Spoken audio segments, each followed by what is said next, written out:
오늘도 하나님께서 화평하게 하는 자의 복, 그 놀라운 복을 주시기를 예수님의 이름으로 축복합니다. 우리의 삶의 발걸음마다 다른 사람들로부터 우리가 과연 하나님의 자녀다, 저들이 과연 예수님의 제자들이다 하는 그 칭호를 우리가 함께 받게 될 것입니다. 제가 결혼하고 젊었을 때에 제 아내에게 종종 그런 이야기를 했던 기억이 납니다. 굉장히 분위기를 잡으면서 제가 얘기를 했었습니다. 여보, 난 말이야, 나중에 나이가 먹으면 어디 시골 한적한 곳에 가서 농사 지으면서 내 손으로 만든 것 당신이랑 나랑 만나게 먹고 말이지. 그리고 내 평생에 하나님께서 주셨던 그 은혜로운 말씀들을 잘 정리해서 글로 남기고 책을 쓰면서, 그리고 종종 찾아오는 사람들하고는 괜한 수다나 떠는 게 아니고 그 사람들이 있을 수 있는 만큼 기간에 맞춰서 작은 성경 아카데미 같은 것을 딱 해주고, 야 진짜 근사하지 않냐? 노년이라는 게 진짜 멋있지? 하고 굉장히 이렇게 로맨틱하고 근사하게 제가 얘기를 쫙 했습니다.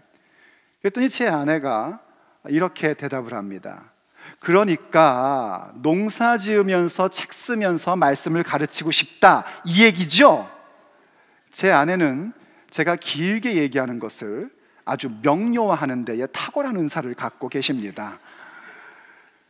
듣고 보니까 맞는 얘기에 그래서 그렇지 뭐 했더니 계속해서 이렇게 얘기를 하더라고요. 그래요 여보, 당신이 책을 쓰고 말씀을 가르치는 것이야 당신의 소명이고 하나님께서 주신 사명이고 당신의 열정이니까 뭐 그거에 대해서는 제가 할 말이 없어요. 그것도 참 쉬운 일이 아니죠. 그런데 농사를 짓는다고요? 하면서 이렇게 얼굴에 미소가 띄어지는데 그 미소가 별로 기분 좋은 미소는 아니었습니다. 당신이 농사를 알아요? 그게 얼마나 힘들고 고달픈 일인데 농사를 짓겠다니요? 그러고 저에게 얘기를 하는 거예요. 이게 맞는 말이긴 합니다. 사실 저는 도시에서 태어나고 자랐기 때문에 이 농촌에 대한 어떤 그 동경이 좀 있습니다. 저희 부모님도 전부 다 시골 출신들이 아니라서 저는 시골이 없었어요, 자라면서요. 그래서 명절 때도 늘 서울에 있었거든요. 그러다 보니까 농경에 대해, 농사에 대해서 뭐 농사를 짓는다 하는 거에 대해서 굉장히 이렇게 낭만적으로 생각을 하는 그런 경향이 있었습니다. 그런데 제 아내의 경우는 좀 다릅니다. 제 아내는 시골에서 자랐습니다.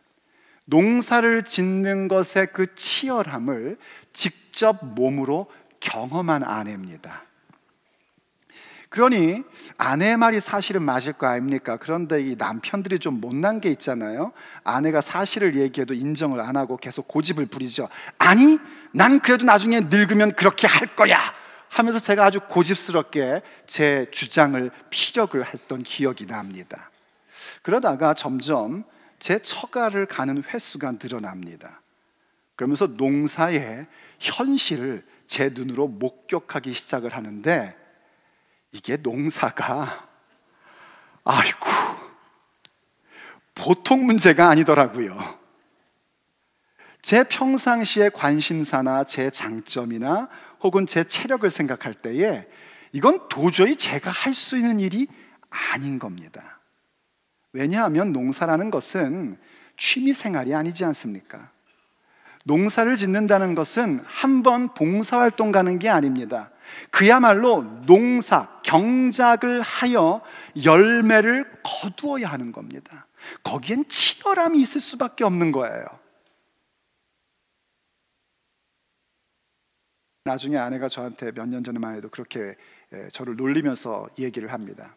여보, 그러니까 나중에 농사 지어가지고 나한테 맛있는 거 만들어 줄 거죠? 올게닉으로? 뭐? 내가 그런 말을 했단 말이야? 죄송합니다. 잘못했습니다. 여보, 그냥 마트에서 사 먹자. 이게 제 의견입니다. 이제는요. 맞죠? 농사란 건 그런 겁니다. 화평하게 하는 자, 이것도 마찬가지입니다. 화평하게 하는 자가 된다라고 할 때 우리는 화평, 평화를 생각하고 상상을 하면 떠오르는 그림이나 사진이 있을 겁니다. 그런데 화평하게 한다, 화평을 만들어 간다는 것은 여러분이 떠오르는 그 그림을 말하지 않습니다. 화평하게 한다는 것 역시 치열한 것입니다. 왜냐하면 그것은 우리의 삶을 경작해서 화평이라는 열매를 맺어가는 것이 화평하게 하는 것입니다. 그래서 영어 성경은 이 화평하게 한다는 것을 화평하게 하는 자라는 단어를 peacemaker라고 얘기를 하고요, 혹은 peace cultivator, 평화를 경작하는 자라고도 번역을 합니다. 화평을 경작한다는 것, 그것은요 슈퍼에서 마트에서 사 먹을 수도 없는 겁니다. 예수님을 따르는 제자들이라면 반드시 해야 할 일들이고, 예수님의 복을 받은 자들은 반드시 행하면서 누려가야 하는 것이 화평하게 하는 자 되는 것입니다. 예수님께서 말씀하십니다. 화평하게 하는 자는 복이 있나니 그들이 하나님의 아들이라 일컬음을 받을 것이며, 하나님의 자녀라는 그 놀라운 평판과 칭찬을 누가 받는가? 바로 화평하게 하는 자가 그 놀라운 복을 누리게 된다는 것입니다. 그런데 여러분 주의하십시오.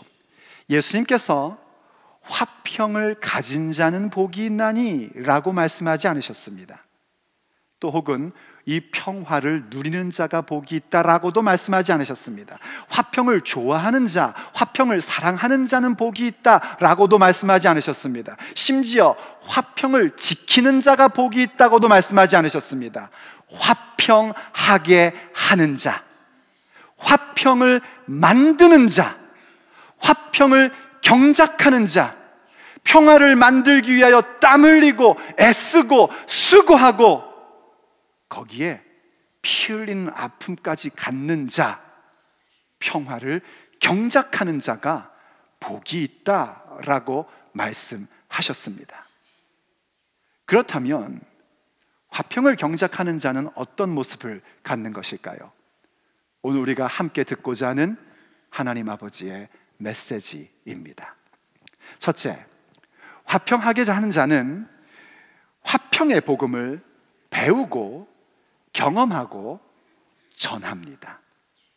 화평의 복음을 배우고 경험하고 전하는 자들이 화평하게 하는 자들입니다.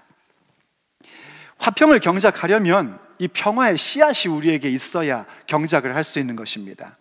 이 평화의 씨앗은 뭔가 주님의 복음의 말씀이 우리에게 임하는 게 평화의 씨앗이 우리 가운데 오는 것입니다. 복음은 우리 주 예수 그리스도십니다. 예수님을 믿을 때에 우리에게 하나님의 화평이 임하게 되는 것입니다. 고린도 후서 5장 18절과 19절이 우리에게 이런 말씀을 주고 있습니다. 모든 것이 하나님께로부터 났으며 그가 그리스도로 말미암아 우리를 자기와 화목하게 하시고, 예수 그리스도를 통하여 우리와 하나님을 화목하게 하셨답니다. 예수님을 통해서만 하나님과 화평해질 수 있고, 이렇게 화평해질 때에 우린 비로소 화평의 씨앗을 갖는 자가 되는 겁니다. 화목이란 단어는 풀어 설명하면 평화를 만든다, 화평을 만든다라는 뜻입니다. 계속해서 말씀이 우리에게 이렇게 얘기해 줍니다. 또 우리에게 화목하게 하는 직분을 주셨으니 곧 하나님께서 그리스도 안에 계시사 세상을 자기와 화목하게 하시며 그들의 죄를 그들에게 돌리지 아니하시고 화목하게 하는 말씀을 우리에게 부탁하셨느니라. 우리에게 먼저 그리스도와 함께 그리스도를 통하여 하나님과 화목하게 해주셨고, 그 다음에 우리에게 화목하게 하는 직분을 주셨답니다. 여러분 혹시 직분자입니까? 그 직분이라는 것은 우리의 어떤 신분을 얘기하는 것이 아닙니다. 그것은 우리의 호칭을 얘기하는 것은 더더욱 아닙니다. 이 직분이라는 건 뭘 얘기하는 거냐면 일하는 것을 얘기하는 겁니다. 그래서 영어 성경은 이 직분을 뭐라고 번역하냐면 work, 일이다라고 얘기를 합니다. 우리가 하나님 앞에서 예수 그리스도를 통하여 화목케 하는 그 씨앗을 받은 자가 되었으면 그때부터 우리는 어떤 일이 주어졌냐면 하나님과 세상을 화목하게 하는 그 일이 우리에게 주어진 것입니다. 하나님께서 세상과 화목하고 싶은데 어떻게 세상과 화목하실 것인가? 화평의 말씀, 화목의 말씀을 가진 우리를 통하여 그 화목을 만들어 가시겠다는 겁니다. 그러므로 우리가 화평하게 하는 자로서 우린 먼저 이 화목케 하는 말씀, 평화의 씨앗을 간직하는 자, 아는 자가 되어야 됩니다. 배우고 경험해야 됩니다. 그 첫 번째 걸음이 뭐냐면 예수님을 영접하는 것입니다. 예수님을 여러분의 마음 가운데, 여러분의 인생의 주인으로, 여러분의 인생의 구원자로 환영하고 모셔드리는 것입니다. 그게 첫 걸음입니다. 예수님을 영접하지 않은 상태에서 평화라는 건 존재하지 않습니다. 예수님을 영접하지 않은 상태에서 내 인생을 화평을 일구어 간다는 것은 있을 수 없는 일입니다. 먼저 예수님을 영접하셔야 됩니다. 예수님을 믿으셔야 됩니다. 예수님만이 내 인생의 구원자이시고 주인이라는 사실에 대하여 그분을 환영하고 모시셔야 됩니다. 거기서부터 시작입니다. 그리고 배우셔야 됩니다.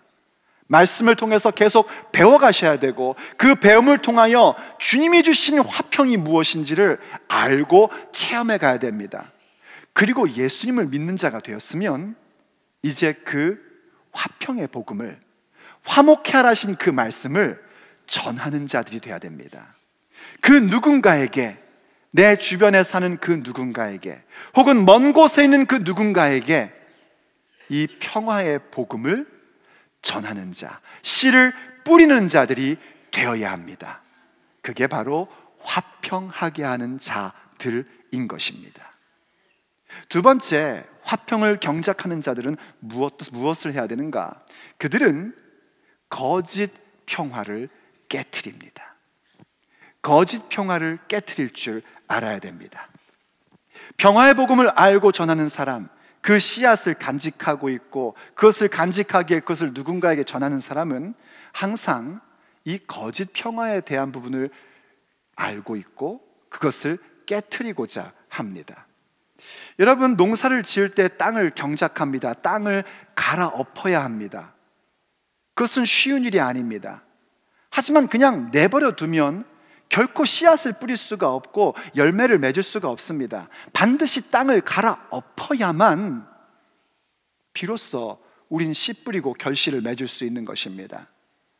오늘이 어제와 같고 또 내일이 오늘과 같이 아무 일도 일어나지 않는 것, 그것을 평화라고 하지 않습니다. 그냥 편안한 것과 평화는 우리가 구별할 줄 알아야 됩니다. 영어로 얘기하면 Peacemaker doesn't confuse peace and quiet, 이렇게 표현할 수 있습니다. 평화를 경작하는 자들은 평화와 편안함, 고요함을 혼동하지 않습니다. 이 얘기를 들으면 여러분 이 말씀이 무슨 뜻인지 이해가 될 겁니다.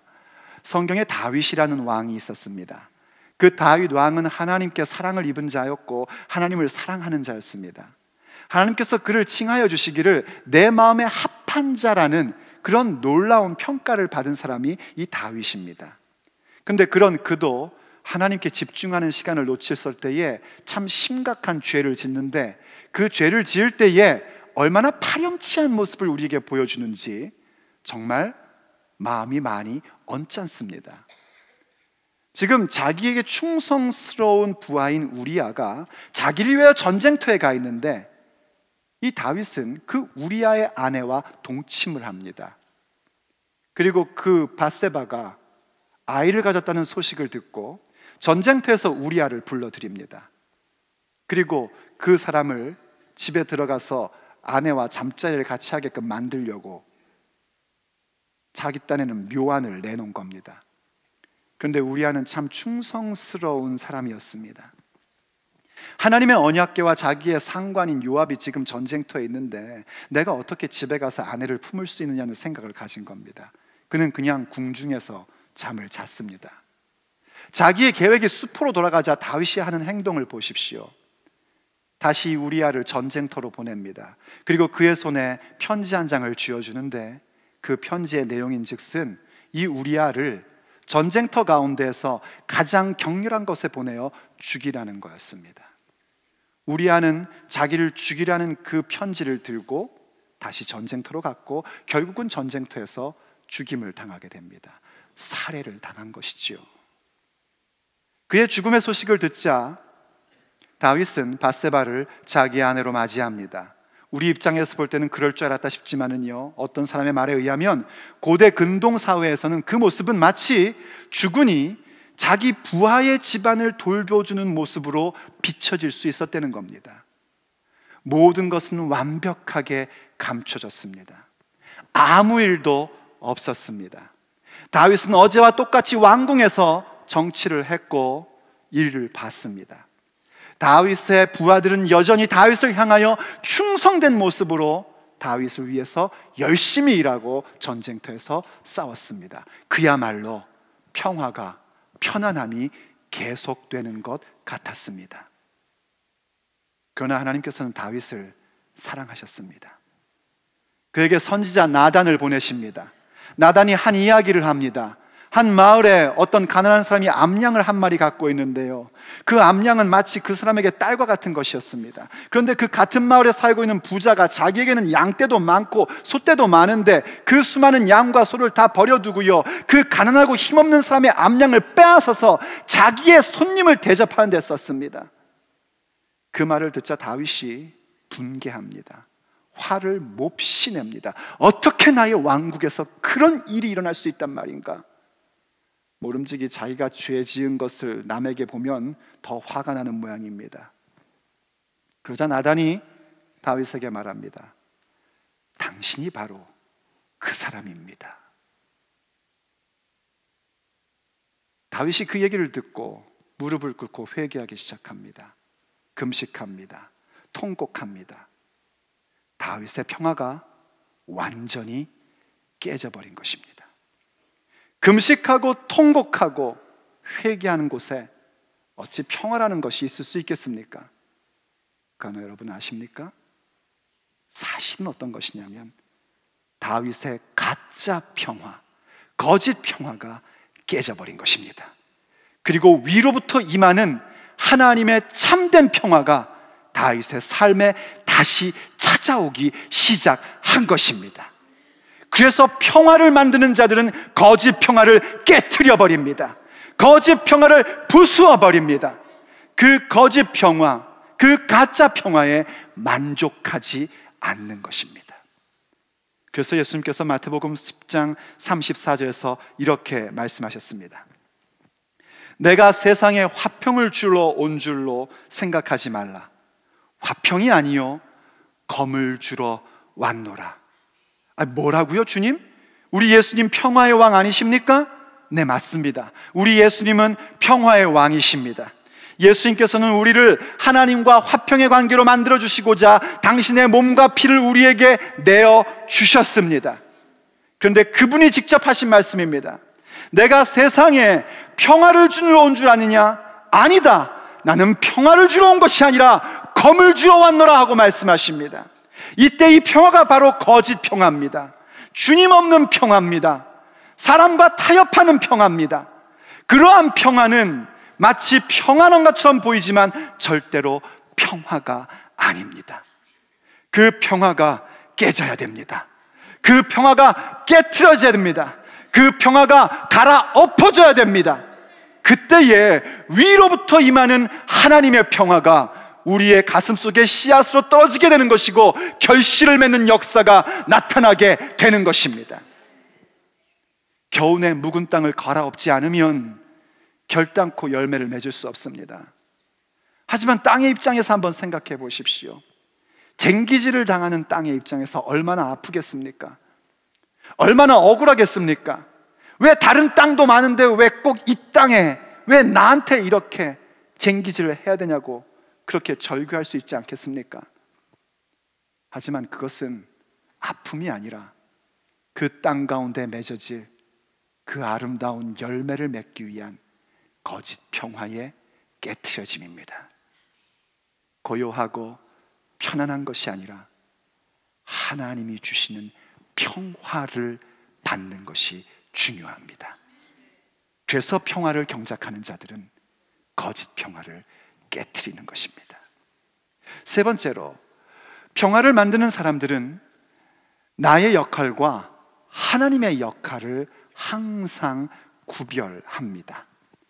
평화를 만드는 자들은 나의 역할이 무엇인지 알고 또 하나님의 역할이 무엇인지를 알고 살아갑니다. 이 거짓 평화를 깨트려야 된다 하니까요, 여러분 가운데 몇 분은 그래, 넌 이제 큰일 났다, 가만 안 둔다, 내가 그 사람 이제 가서 한번 대판해야겠다, 이런 마음을 가진 분이 한 두어 분 계신 것 같은데 그거 아닙니다. 그거는 이미 벌써 화평을 가지지 않기로 결정을 한 겁니다. 우리의 거짓 평화를 깨고 갈아엎어야 된다는 얘기는 다른 얘기가 아니라 이 내 마음에 있는 우상을 부숴야 된다는 얘기입니다. 내 마음 가운데 하나님의 평화가 아니라 그저 거짓 평화를 유지하기 위해서 누군가와 거짓임에도 술수임에도 잘못된 것임에도 그냥 좋게 좋게 지내려고 하는 그 마음, 그것을 갈아엎어야 된단 말입니다. 그것을 갈아엎는 게 거짓 평화를 깨는 것입니다. 그리고 우리는 뭘 해야 되는가? 우리의 역할을 할 줄 알아야 됩니다. 이 평화를 만들어가는 사람으로서 우리가 해야 할 역할이 있습니다. 그 역할에 대해서 로마서 12장이 우리에게 이렇게 가르침을 줍니다. 12장 17절 말씀입니다.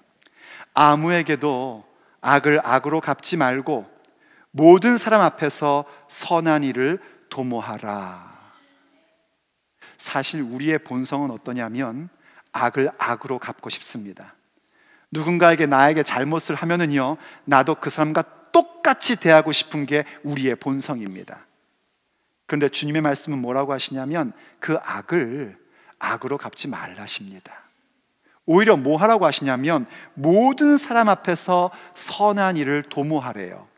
이 도모한다는 말은 좀 쉽게 얘기하면 집중하라는 것입니다. 선한 일, 하나님께서 내게 맡기신 일, 하나님께서 기뻐하실 일, 하나님께서 주신 비전, 거기에 집중하라는 것입니다. 누군가 나에게 악을 행할 때 그 악을 똑같이 대하려고 하지 말고 하나님의 선한 일에 집중해라. 그 일을 도모해라. 거기에 기획하고 계획하고 거기에 혼신의 힘을 다하라 하고 명령하시는 겁니다. 그러면서 계속해서 말씀하십니다.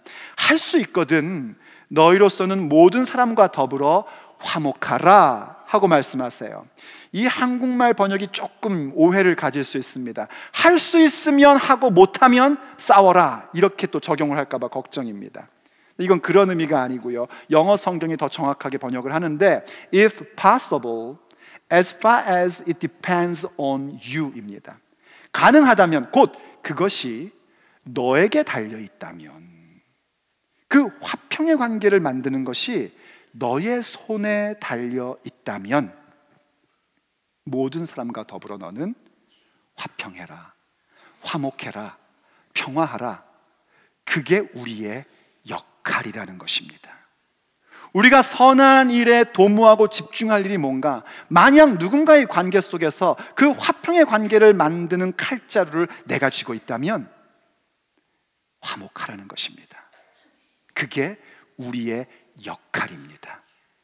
그럼 하나님의 역할은 무언가? 그 뒤에 19절이 우리에게 이렇게 가르침을 주고 있습니다. 내 사랑하는 자들아, 너희가 친히 원수를 갚지 말고 하나님의 진노하심에 맡기라. 기록되었을 때 원수 갚는 것이 내게 있으니 내가 갚으리라고 주께서 말씀하시니라. 하나님의 역할은 뭐냐면 하나님께서 그 원수를 갚아주신다는 겁니다. 여러분 보십시오. 원수 갚는 것, 복수하는 것은 하나님의 역할입니다. 그 얘기는 뭐냐면 왕의 영역이라는 것입니다. 왕의 영역을 넘보려고 하지 마십시오. 내가 누군가에게 복수하려고 하고 누군가가 나에게 악을 행한 것을 똑같이 악으로 갚으려고 하는 것은 왕의 영역, 하나님의 영역을 지금 내가 침범하고 있는 것입니다. 그 자체는 모반이요 배반입니다. 그 자체가 우리의 삶을 문제를 갖게끔 만들어 버립니다. 왕의 영역은 왕에게 맡겨드려야 합니다. 그리고 우리는 우리의 영역에서만 내 역할을 하는 자들이 되어야 됩니다. 그게 우리가 기억해야 될, 화평을 만드는 자들이 기억해야 될 부분입니다. 구체적으로 어떻게 하라고 하시는가? 20절에서 이렇게 말씀하십니다. 원수가 줄이거든 먹이고 목마르거든 마시게 하라. 원수가 뭔가 어려움 겪을 때 좋은 거 주려는 겁니다. 귀한 것, 네가 가지고 있는 것 나누어 주랍니다. 그렇게 해서 어떻게 하랍니까? 그리함으로 내가 숯불을 그 머리에 쌓아 놓으리라. 악에게 지지 말고 선으로 악을 이기라. 주님의 명령입니다. 우리가 그렇게 원수가 배고플 때 먹을 것 주고 목마를 때 마실 것 주면서요,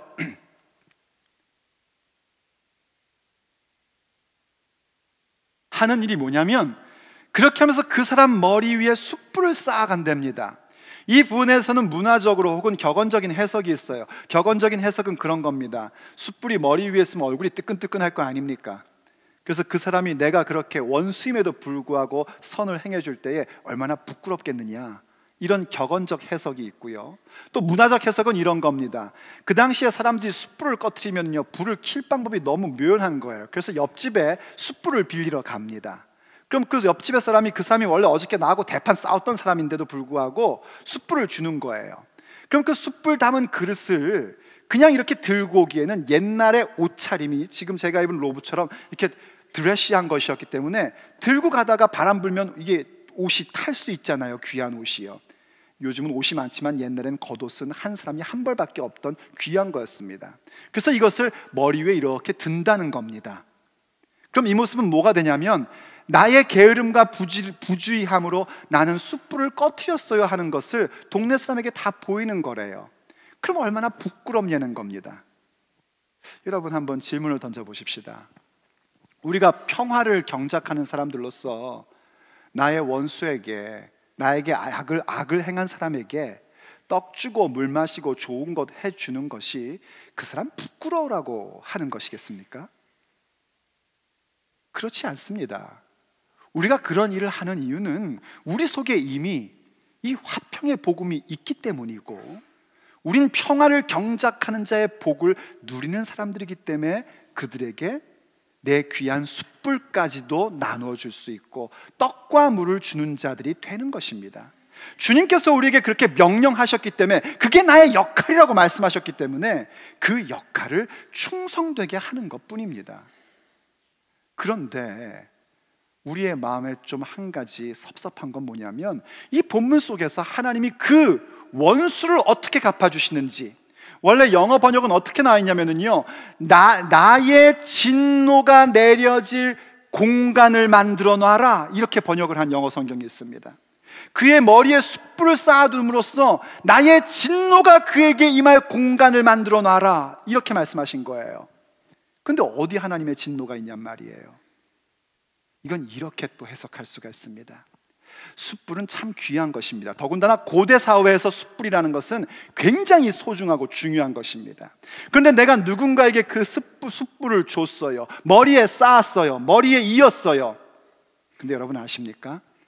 숯불은 어느 순간 재가 됩니다.